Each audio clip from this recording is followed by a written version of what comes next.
Objective question को पढ़ने वाले हैं जो हिंदी के फर्स्ट चैप्टर से लिया गया है। तो आप देखो हमारे पास फर्स्ट क्वेश्चन है कि बातचीत निबंध के निबंधकार कौन है। आप देखो इस क्वेश्चन में एक चीज ये भी क्लियर हो रहा है कि ये जो बातचीत है ना वो निबंध है। आपसे पूछा जाता है कई बार, तो आप क्या करना, कहानी या किसी और चीज में नहीं टिक कर देना। इसका सही आंसर क्या हो जाएगा, तो निबंध है एक। और इनके निबंधकार कौन है, आप देख लो, जयप्रकाश नारायण, नामवर सिंह, जगदीश चंद्र माथुर या बालकृष्ण भट्ट। तो मैंने आपको बहुत बार बहुत अच्छे से बताया है, तो इनके लेखक कौन हो जाएंगे, वो हो जाएंगे बालकृष्ण भट्ट। तो इसका सही आंसर हो जाएगा option number D, Balkrishna Bhatt. फिर आप देखो कि बालकृष्ण भट्ट किस युग के कवि थे। युग आप देख लो, प्रसाद युग, द्विवेदी युग, भारतेंदु युग या स्वतंत्र युग। तो इसका जो सही आंसर हो जाएगा ना वो हो जाएगा ऑप्शन नंबर सी, यानी भारतेंदु युग के ये कवि हैं थे। फिर देखो बालकृष्ण भट्ट कहाँ रहने वाले थे। देखिए इनका जो जन्म हुआ था ना वो कहाँ हुआ था, तो इलाहाबाद में हुआ था। इलाहाबाद शहर में इनका जन्म हुआ था। और इलाहाबाद किस राज्य में है, तो आप देख लो ये उत्तर प्रदेश राज्य में है। तो जिससे क्लियर हो गया कि बालकृष्ण भट्ट कहाँ रहते थे, उत्तर प्रदेश में रहते थे। उत्तर प्रदेश के कहाँ, तो इलाहाबाद में। फिर आप देखो मनुष्य की बातचीत का सबसे उत्तम तरीका कौन सा है। बिल्कुल सही बात है कि मनुष्य का जो बातचीत करने का तरीका है वो कौन सा है, ये कवि हमसे पूछ रहे हैं। आप बताओ, आत्म वार्तालाप, इसका मतलब है कि खुद से वार्तालाप यानी अपनी आत्मा से वार्तालाप, या फिर ज्ञानपूर्ण बात यानी ऐसी बात बोले जिसमें ज्ञानता भरी हो, मतलब फालतू का कोई बकवास ना किया जाए। फिर है तर्कपूर्ण बात। आप देखते हो कि कई बड़े बड़े जो तर्कशास्त्री होते हैं वो बिल्कुल तर्क में बात करते हैं, फैक्ट में बात करते हैं। फिर है सामूहिक बात यानी ग्रुप में बात। तो ये जो बातचीत करने का तरीका है ना, ये सबसे अच्छा तरीका इसका है आत्म वार्तालाप, यानी खुद से बात करना। जो आपके मन में सवाल है, जो कुछ भी आप किसी और से पूछना चाहते हो, वो आप क्या करो, अपने खुद से, अपनी अंतरात्मा से पूछो। तो इसका सही आंसर क्या हो जाएगा, आत्म वार्तालाप। फिर आप देखो बालकृष्ण भट्ट के हृदय में अध्ययन की रुचि और की लालसा किसने जगाई। मतलब इनका जो इन्होंने लेखन का काम आजमाया था, ठीक है। मैंने तो आपको पहले बताया कि इन्हें क्या हुआ, पहले ये मौका मिला कि वो अपने फादर के बिजनेस को आगे बढ़ाएं, लेकिन क्या हुआ, कुछ प्रॉब्लम की वजह से ये वो नहीं कर पाए। फिर इनके पास था, इन्होंने जॉब भी किया, लेकिन इन्हें वहाँ पे भी मन नहीं लगा। तो लास्ट में इन्होंने लेखन को ही क्या किया, अपना कर्म भूमि माना। तो आप बताओ कि इसकी लालसा जो थी वो किसने जगाई थी। ऑप्शन है हमारे पास, माता, पिता, गुरु या मित्र। तो देखिए इसका जो सही आंसर है ना वो है ऑप्शन नंबर ए, यानी माता। इनकी माता जी ने ही, पार्वती देवी जिनका नाम है, उन्होंने ही क्या किया था, इनके मन में अध्ययन की रुचि और लालसा जगाई थी। फिर आप देखो बालकृष्ण भट्ट ने किस मासिक पत्रिका का संपादन किया था। इन्होंने क्या किया था, एक मासिक पत्रिका थी, यानी महीने में एक पत्रिका निकलती थी, उसका संपादन किया था। तो ऑप्शन है हमारे पास हिंदी प्रदीप, हिंदुस्तान टाइम्स, धर्म युग या हंस। तो देखिए इसका जो सही आंसर होगा ना वो हो जाएगा हिंदी प्रदीप। इनकी मासिक पत्रिका का नाम है। और आपको पता होगा कि ये टोटल 33 वर्षों तक इन्होंने इसका संपादन किया था। फिर कुछ प्रॉब्लम की वजह से क्या किया, इन्होंने इसका संपादन जो था वो रोक दिया। तो कब तक चलाया गया था, तो 33 वर्षों तक। और उसका नाम क्या था, तो हिंदी प्रदीप। फिर आप देखो एडिसन के अनुसार असल बातचीत कितने व्यक्तियों में होती है, ठीक है। मतलब एडिशन के अनुसार जो असल बातचीत होती है ना वो कितने व्यक्तियों में हो सकती है। ऑप्शन है हमारे पास 2, 4, 3 या 5। तो देखिए इसका जो सही आंसर होगा ना वो हो जाएगा ऑप्शन नंबर ए, यानी 2। सही बात है बिल्कुल कि अगर दो व्यक्ति में कोई बात होती है यानी दो इंसानों के बीच, तो वो बात क्या होती है, बिल्कुल सच्चाई से होती है और दोनों खुल के बात कर पाते हैं। लेकिन आप सोचो जहाँ पे 3 लोग होंगे वहाँ पे ट्रायंगल बन जाता है और वहाँ से बात बाहर जाने की भी बहुत गुंजाइश होती है। लेकिन अगर आप दो व्यक्ति, अगर आप अपने किसी सच्चे फ्रेंड से बात कर रहे हो तो ये बहुत हद तक मुमकिन है कि आपकी बात क्या होगी, बाहर नहीं निकलेगी। लेकिन अगर आप 3 व्यक्ति से बात करोगे तो बाहर निकल जाएगी। अगर हम 4 व्यक्ति से बात करते हैं तो ये बात क्या होती है, सिर्फ एक फॉर्मेलिटी हो जाती है, ये लेखक ने कहा है। और जब 4 से अधिक व्यक्तियों में बातचीत होती है तो ये सिर्फ क्या होती है कि अपनी अपनी तारीफ करते में ही टाइम ख़त्म हो जाता है। तो असल बातचीत कितने व्यक्तियों में होगी, तो बस 2 व्यक्तियों के बीच होगी। फिर आप देखो कि अगर बातचीत ना होती तो सारी पृथ्वी रह जाती। क्या रह जाती? खूबसूरत, शुद्ध, गूंगी या स्थिर? तो आप देखो, अगर वाक शक्ति यानी बातचीत ना होती ना तो सारी पृथ्वी गूंगी रह जाती। ठीक है, तो सही आंसर हमारा हो जाएगा ऑप्शन नंबर सी, गूंगी। आप देखो, बातचीत क्या है, ये जो हमारा चैप्टर है उसके बारे में पूछ रहा है कि बातचीत क्या है। कहानी है, कविता है, आत्मकथा है या ललित निबंध है? तो मैंने आपको स्टार्टिंग में ही बताया था कि बातचीत क्या है, ललित निबंध है। तो ये आपका हो गया क्लियर। फिर आप देखो, अब हम क्या करते हैं ना, इस चैप्टर के सब्जेक्टिव क्वेश्चन की तरफ बढ़ते हैं। तो अगर आप हमारे चैनल पर नए हैं तो फिर से बोल रही हूँ, सब्सक्राइब कर दीजिए, अपने फ्रेंड्स के साथ शेयर जरूर कर दीजिएगा और वीडियो को आगे अच्छे से देखिए क्योंकि सब्जेक्टिव क्वेश्चन आपका अभी बाकी। तो हमारा जो फर्स्ट क्वेश्चन है ना वो ये है कि अगर वाक शक्ति ना होती तो क्या होता। मतलब लेखक ये पूछना चाह रहे कि अगर हम बोल ही ना पाते तो क्या होता, ये जानना चाहते हैं। तो आप देखो, इसका आंसर है कि ईश्वर द्वारा मनुष्य को दी गई शक्तियों में से वाक शक्ति भी एक है। मतलब देखो, ईश्वर ने क्या किए है, हमें बहुत ज़्यादा शक्तियाँ दी है, बहुत सारी शक्तियाँ दी है।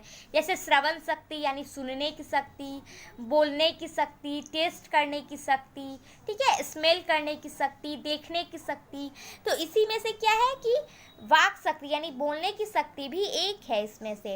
अगर ये ना होती तो सारी सृष्टि गूंगी रह जाती। मतलब क्या है कि आप सोचो, आप एक दिन भी चुप नहीं रह सकते हो।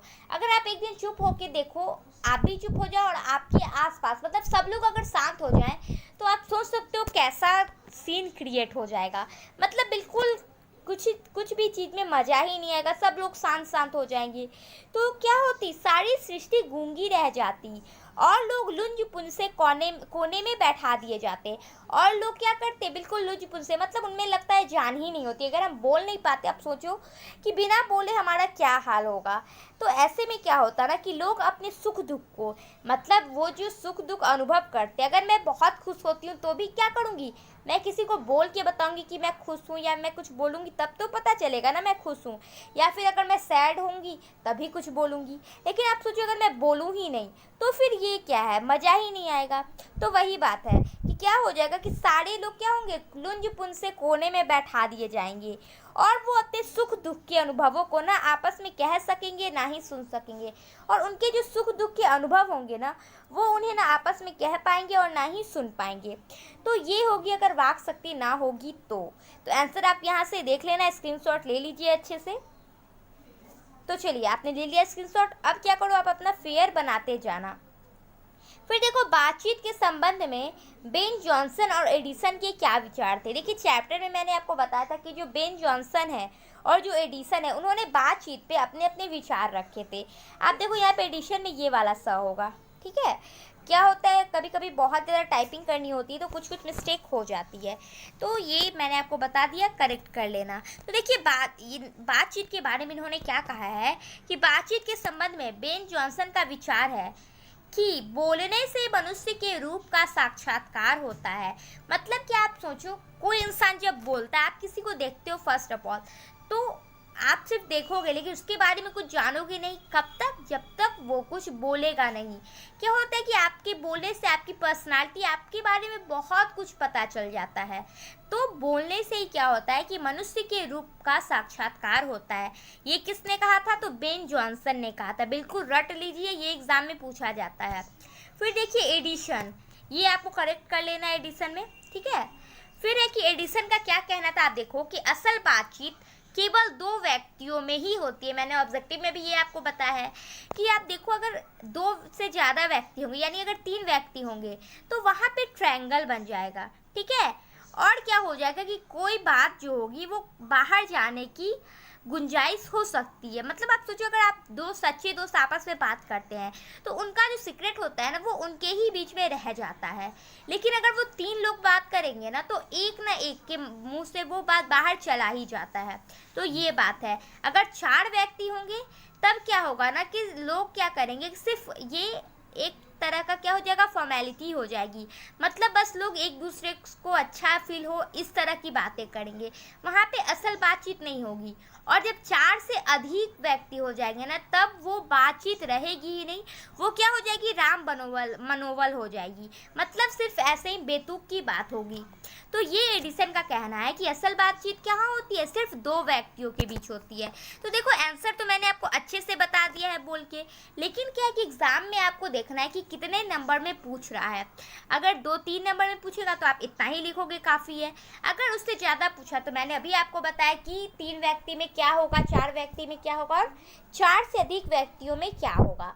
तो ये आप लिख दोगे तो आपका क्या हो जाएगा, दीर्घ उत्तरीय। सो फ्रेंड देखिए, हमारा जो थर्ड क्वेश्चन है वो है आर्ट ऑफ कन्वर्सेशन क्या है। देखिए आर्ट मतलब क्या होता है, कला, और कन्वर्सेशन मतलब होता है बातचीत। तो इससे सीधा मतलब क्या हो गया कि बातचीत करने का तरीका, कला। तो ये आंसर आप देखो कि आर्ट ऑफ कन्वर्सेशन बातचीत करने का एक हुनर है। ठीक है, मतलब जैसा किसका नाम है वही बात है कि क्या है, ये बात करने का एक हुनर है। अब देखो बहुत सारे ऐसे लोग हैं ना जिन्हें बात करना नहीं आता है। सिर्फ बोलना ही बात नहीं होती है, बात आप ऐसी बात करो जो क्या हो, मीनिंगफुल हो, आपकी बात से किसी को सीख मिले, किसी को अच्छा लगे। कई लोग आप देखो बात करके ही एक दूसरे को दुखी कर देते हैं। तो क्या है, सही बात है कि बातचीत करना बहुत लोगों को नहीं आता है। तो ये एक कला है, हमें किस तरह बात करना चाहिए, किस तरह दूसरों के सामने अपनी मनोभाव को प्रकट करना चाहिए, ये सब क्या है, एक हुनर है। ठीक है, एक आर्ट है। तो ये यूरोपियों में ज़्यादा प्रचलित है। और ये जो आर्ट ऑफ कन्वर्सेशन है ना, यूरोपियों में एक कोर्स होता है, वो इसका आप देखते हो कि पर्सनालिटी डेवलपमेंट हम भी करते हैं कोर्स। तो वही एक कोर्स है जो कहाँ पे ज़्यादा प्रचलित है, तो वो यूरोप में ज़्यादा प्रचलित है। यूरोपियों मतलब यूरोप के लोगों में ये ज़्यादा प्रचलित है। इसमें ऐसे चतुराई से प्रसंग छेड़े जाते हैं कि जिन्हें सुनकर ही अत्यंत सुख मिलता है। मतलब इसमें इतने अच्छे अच्छे बिल्कुल फैक्ट बात बोला जाता है।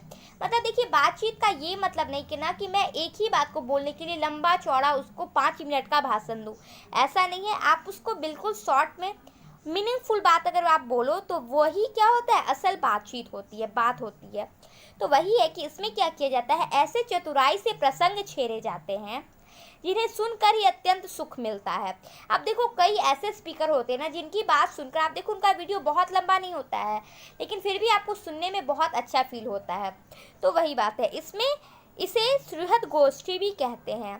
ठीक है, सुहृद गोष्ठी भी इसे कहते हैं। मतलब ऐसी बात जिसे सुनकर दिल क्या हो, खुश हो जाए, ऐसी बात होती है आर्ट ऑफ कन्वर्सेशन के अंदर। तो ये भी आंसर क्या है आपका, क्लियर हो गया।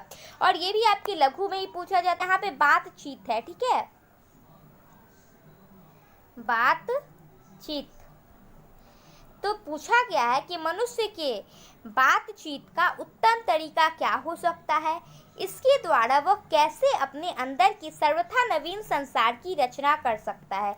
देखिए ये क्वेश्चन बहुत अच्छा है कि जो हमारा बातचीत का तरीका होता है वो कैसा होना चाहिए। ठीक है, और उनमें से कौन सा तरीका सबसे उत्तम यानी बिल्कुल बेस्ट है। फिर है कि वह कैसे अपने अंदर की सर्वथा नवीन संसार की रचना कर सकता है। मतलब आप देखो अगर आप कुछ कहना चाहते हो, कुछ करना चाहते हो, तो सबसे पहले वो बात कहाँ आती है, आपके दिल में, आपके अंदर आती है। और फिर क्या करते हो, आप उसको अपने अंदर से उस कल्पना को बहुत अच्छे से बाहर पेश करते हो, तब हमें पता चलती है कि आपके अंदर क्या चल रहा है। तो वही यहाँ पे पूछा जा रहा है कि हमारा जो बातचीत का तरीका है वो कैसा है, सबसे उत्तम तरीका कौन सा है, और किस तरह हम अपने अंदर की बातों को क्या कर सकते हैं कि हमेशा नई नई बातों का, हमेशा नवीन संसार की रचना कर सकते हैं, ये पूछे। तो आप देखो कि मनुष्य में बातचीत का सबसे उत्तम तरीका आत्मवार्तालाप है। आत्मवार्तालाप अर्थात अपनी आत्मा से बातचीत करना। लेकिन इसका मतलब ये नहीं कि आप कोने में बैठकर खुद से बोल बोल के, जोर से बोल के बात करो। आत्मवार्तालाप ऐसे नहीं होता, वरना लोग आपको क्या समझेंगे आप खुद समझ लो। तो आपको क्या करना है ना, ऐसे आत्मा से बात किया जाता है। मतलब आप चुपचाप रहो, लेकिन आपका ध्यान, जैसे आप कभी फालतू की बात सोचते रहते हो ये वो, तो उससे अच्छा क्या है कि आप खुद से कुछ सवाल करो, खुद में उसका जवाब ढूंढने की कोशिश करो। अगर आपके पास कोई भी प्रॉब्लम आ रही है तो आप खुद में थोड़ी देर बैठ के एक कोने में आप बैठ के सोचो कि इसका सॉल्यूशन और क्या हो सकता है। तो खुद से बात करने का मतलब है कि आप सोचो, उस टॉपिक को खुद में बहुत डिटेल में जाओ और खुद सोचो। वो है आत्मवार्तालाप, जिसमें वह अपने आप से बात कर लिया करे। कौन? तो इंसान क्या करे, अपने आप से बात कर लिया। और इंसान को चाहिए कि वह अपनी जीवा पर काबू कर ले। और क्या है कि वही मैंने अभी आपको बताया कि मतलब क्या है कि उस बात को जीवा से बोलने की ज़रूरत नहीं है, आप मन की आवाज़ से ही उस बात को सुनो और बात करो। और इसमें क्या है ना कि हमें अपनी जीवा पर काबू करना है। और क्या करना है कि ऐसी वाणी बोले। और हमें क्या करना चाहिए, जो हमारा नेक्स्ट क्वेश्चन है यहाँ पे क्या दिया गया है कि ऐसी बात करने, ऐसे कौन से विचार है जिससे हम क्या कर सकते हैं, हमेशा नवीन संसार की रचना कर सकते हैं। तो उसी का आंसर है कि हमें क्या करना चाहिए, ऐसी वाणी बोलनी चाहिए जिसमें क्रोध बैर नष्ट हो जाए और सारी दुनिया खूबसूरत हो जाएगी, जो संसार के नए रंग दिखलाती है। आप देखो, जो क्रोध होता है ना और जो बैर होता है, ये सब मतलब निगेटिव सोच जो आपका होता है ना, वो आपको खुद में ही खुश नहीं रहने देगा। अगर आप किसी को देख के आपको ईर्ष्या हो रही है या फिर आपको किसी बात पे गुस्सा आ रहा है, तो ठीक है, ये सब क्या करेगी ना, उस व्यक्ति को कम नुकसान पहुंचाएगी, आपको ज़्यादा नुकसान पहुंचाएगी। तो आदमी को ऐसा करना चाहिए ना, इंसान को ऐसा करना चाहिए कि वो अपने क्या करे, क्रोध पर काबू पा सके और क्या करे, अपने मन में जो भी ईर्ष्या है, बैर है, वो सबको खत्म कर दे। क्योंकि उससे सामने वाले को तो कम ही इफेक्ट पहुंचता है, लेकिन वो अंदर ही अंदर क्या हो जाएगा, कमज़ोर हो जाएगा।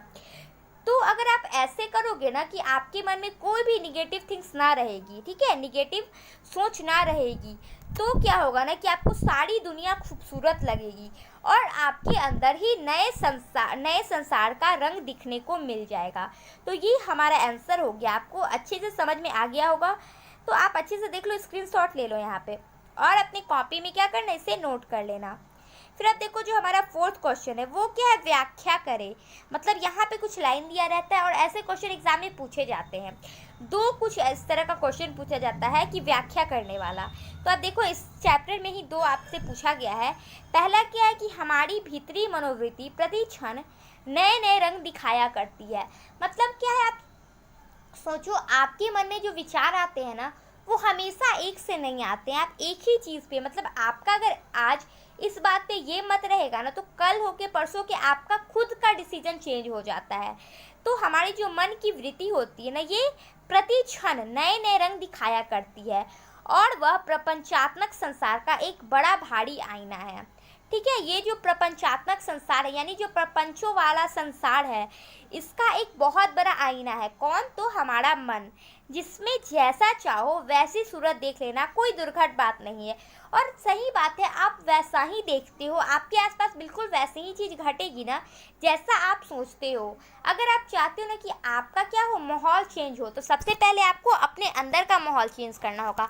क्योंकि आप जैसा सोचते हो ना, ये बिल्कुल साइंस फैक्ट भी है। ठीक है, लॉ ऑफ अट्रैक्शन में भी यही कहा गया है कि आप जैसा सोचोगे, यानी इंसान जैसा सोचता है, उसके आसपास का सिचुएशन, माहौल सारा क्या हो जाएगा, उसकी सोच के अनुसार चेंज हो जाता है। तो हमें हमेशा क्या करनी चाहिए, अच्छी चीज़ों को सोचना चाहिए, पॉजिटिव चीज़ों को सोचना चाहिए। तो अब हम आंसर पे आते हैं।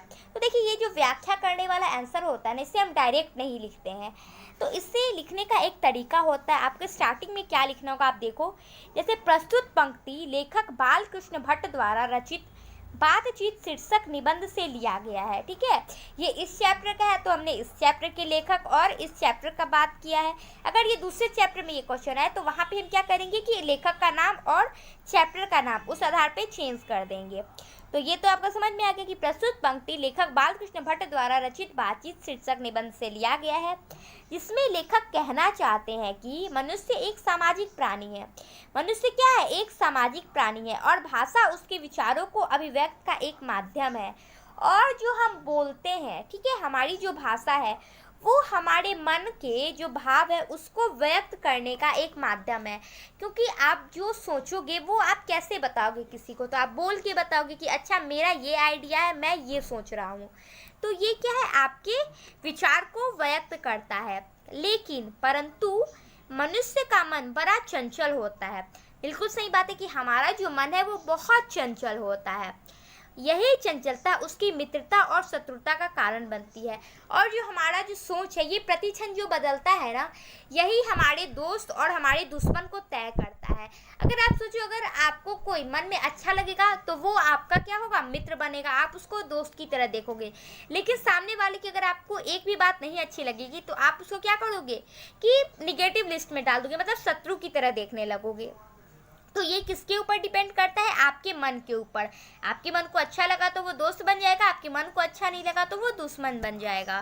फिर आप देखो, जो हमारा मन है, मतलब जो मनुष्य है, उसके बारे में यहाँ पे बताया गया है कि किस तरह वो अपने मन के कारण कभी मीठा बात बोलता है तो कभी क्या करता है, क्रोध करता है। अब देखो, कोई भी इंसान हमेशा, आपको अगर ऐसा लगता है ना कि ये इंसान हमेशा गुस्सा करते रहता है या फिर कोई इंसान हमेशा अच्छा बात बोलते रहता है, तो ऐसा नहीं है। इंसान क्या एक सामाजिक प्राणी है, तो उसमें सब तरह की निगेटिव पॉजिटिव सब तरह की सोच, सब तरह की बातें होती है।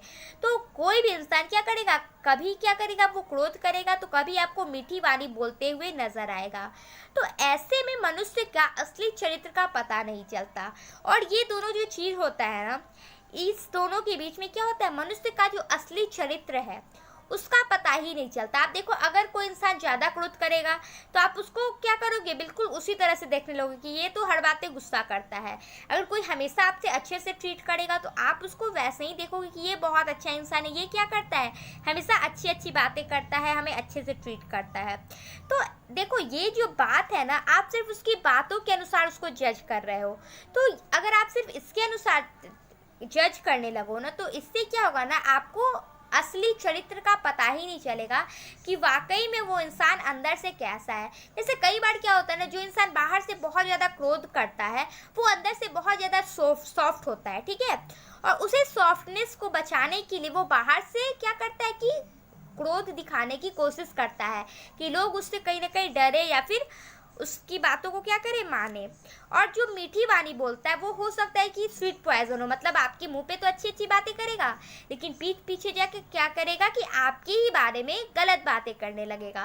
तो आप क्या कर सकते हो कि बोली के आधार पे किसी को जज नहीं कर सकते हो, उसके चरित्र का पता बोलने से नहीं लगेगा। फिर आप देखो, इस कारण लेखक क्या कहते हैं कि मन को प्रपंचों की जड़ मानते हैं, कि ये जो हमारा मन है ना, वही क्या है, सारे प्रपंचों की जड़ है। मतलब अगर ये जैसा सोचेगा आपको बिल्कुल वैसा ही लगेगा। संसार आईने के समान है, और ये जो संसार है ये बिल्कुल आईने के समान है। आप खुद कैसे, आप जैसे होगे, आपने बहुत लोगों से सुना होगा, ये बोला जाता है कि तुम जैसे हो तुम्हें सब लोग वैसे ही नजर आएंगे। तो ये जो संसार है ना, वो बिल्कुल आईना होता है और आपको वैसे ही दिखेगा जैसा आप उसे देखना चाहते हो। तो ये आप पर डिपेंड करता है, जिसमें क्या है, झूठ, फरेब, अच्छी बातें, मतलब सब कुछ है, पॉजिटिव निगेटिव सब है, लेकिन वो आप कैसा देख रहे हो ये आप पे डिपेंड कर रहा है। सबके कारण, और ये जो सब है, सबका कारण क्या है, मन की चंचलता है। क्योंकि आप जो भी करोगे वो कौन डिसाइड करेगा, तो आपका मन करेगा। इसलिए सारे प्रपंचों की जो जड़ है वो हमारा मन है। इसलिए लेखक मन पर नियंत्रण रखने की बात करते हैं, और इसलिए लेखक क्या कहते हैं कि हमें मन पे नियंत्रण रखना चाहिए। तो ये जो हमारा आंसर है, आप अच्छे से स्क्रीनशॉट ले लो, ठीक है। तो आपको अच्छे से समझ में आ गया होगा, नहीं समझ में आया तो वीडियो थोड़ा सा बैक कर लीजिए, फिर से देख लीजिएगा, अच्छे से समझ में आ जाएगा। अब आप देखो, पूछा जा रहा है नेक्स्ट क्वेश्चन में कि सच है जब मनुष्य बोलता नहीं तो उसके गुण और दोष नहीं होता। मतलब आप सोचो, अगर आपके सामने कोई इंसान बैठा हुआ है, ठीक है, वो कुछ नहीं बोल रहा है, चुपचाप बैठा हुआ है, तो आप बता सकते हो कि वो अंदर से कैसा इंसान है, उसका नेचर कैसा है। आप नहीं बता पाओगे। कब तक नहीं बताओगे, जब तक वो इंसान आपसे बातचीत नहीं करेगा। क्योंकि बातचीत क्या है, बातचीत से ही मनुष्य के अंदर की चीज़ों का पता चलता है कि उसका चरित्र कैसा है, उसका मनोभाव कैसा है। तो यहाँ पे इसे डिफाइन करने को बोल रहा है। तो अब देखो, ये जो हिंदी होता है ना, बहुत टिपिकल होता है। इसमें आपको क्या करना होता है, एक एक वर्ड बिल्कुल परफेक्ट डालना होता है। क्योंकि इंग्लिश में आप देखो, इंग्लिश क्या होता है ना, लोगों को भले ही हार्ड लगता है लेकिन वो हिंदी की तुलना में बहुत ईजी होता है। हिंदी आपका बहुत हार्ड चला जाता है। तो आप देखो कि बिल्कुल अच्छे से एक एक वर्ड को समझो, क्योंकि हिंदी का जो वर्ड होता है वो बहुत ज़्यादा क्या होता है कि मतलब बहुत लोगों को नहीं समझ में आता है। तो वही बात है। आप देखो कि प्रस्तुत पंक्ति लेखक बालकृष्ण भट्ट द्वारा रचित बातचीत शीर्षक निबंध से लिया गया है। ये तो मैंने आपको बता दिया कि जो भी व्याख्या करे होगा उसको इसी ढंग से लिखना है। फिर आप ऐसे लिखोगे कि जिसमें कवि कहना चाहते हैं कि, और उसके बाद आप अपने क्वेश्चन पे आ जाओगे कि क्या कहना है। तो आप देखो यहाँ पे कहा जा रहा है कि बातचीत के माध्यम से ही मनुष्य अपने मनोभाव को प्रकट करता है। मतलब हम अपनी अंदर की फीलिंग को कैसे बाहर करते हैं, तो वो बातचीत के माध्यम से करते हैं। अगर हम नहीं बोलेंगे तो पता नहीं चलेगा। और यही बेन जॉनसन ने भी कहा है, क्या कहा है कि बातचीत से ही क्या करता है, मनुष्य के असली चरित्र का पता चलता है। मनुष्य अपने मनोभाव को प्रकट करता है, आपस में प्रेम का आनंद उठा सकता है। और अगर आप क्या करते हो, किसी से अपने प्रेम को दिखाना चाहते हो, अपनी दोस्ती को दिखाना चाहते हो, तो आप जब तक उसे नहीं बोलोगे कि क्या करना मैं तुम्हें, मतलब आप अपने बारे में नहीं बताओगे, तो क्या होगा, आपके बीच में प्रेम या आपके बीच में दोस्ती का फ़ायदा नहीं होगा, आप उसका आनंद नहीं उठा पाओगे जब तक आप बोलोगे नहीं। वही बात है। परंतु मनुष्य जब वाचाल हो जाता है, लेकिन यहाँ पे ये कहा गया है ना कि देखो बातचीत भले ही हमारी बातचीत का क्या है, मनोभाव का एक माध्यम है जो बातचीत है, लेकिन कई बार क्या होता है ना कि मनुष्य वाचाल हो जाता है। वाचाल का मतलब होता है जो फालतू का बोलते रहता है। अब देखोगे कई इंसान ऐसे होते हैं ना जो बिना फैक्ट के बात करेंगे, बिना तर्क के, बिना ज्ञान के फालतू का कुछ भी बोलते रहेंगे, तो ऐसे इंसान को हम वाचाल कहते हैं। और इसमें क्या होता है ना कि बातचीत के दौरान वो अपना काबू खो देता है। मतलब उसे सिर्फ बोलना होता है, चाहे वो कुछ भी बोले, तो वो क्या करता है कि अपना काबू खो देता है, और वह दोष है। अगर आप क्या करते हो कि बिल्कुल लिमिटलेस बोलते रहते हो ना, तो ये आपका दोष है। अगर आप सोचो कि कोई इंसान आपके सामने रहे आप और वो दिन भर बोलता रहे, तो आपको 1-2 घंटे अच्छा लगेगा, कि बाद में क्या होगा, वो ही इंसान आपको इरिटेटिंग लगने लगेगा। तो वही बात है। फिर क्या है कि जब वही इंसान सलीके से बात करता है तो वो गुण है। और वही इंसान, जब आपको कौन इंसान अच्छा लगेगा, जो क्या करे, लिमिट में अच्छे से ऐसी बात करे जो मीनिंगफुल भी हो, जिससे सुन के आपको अच्छा भी लगे। तो ऐसी बातें करना हमें पसंद आता है। लेकिन कोई इंसान बिना बात का कुछ कुछ बोलते रहे तो वो हमें नहीं अच्छा लगता। तो यही हमारा आंसर में पूछ रहा था, ठीक है, कि जब तक मनुष्य बोलता नहीं उसके गुण दोष नहीं होता, इसको डिफाइन करे। तो ये आपको समझ में आ गया कि गुण कब होता है और दोष कब होता है। तो यहाँ पे आपके चैप्टर का जो भी क्वेश्चन आंसर था वो खत्म हो जाता है। और आप इसी तरह घर पे रह के पढ़ते रहिएगा। Take care, bye bye.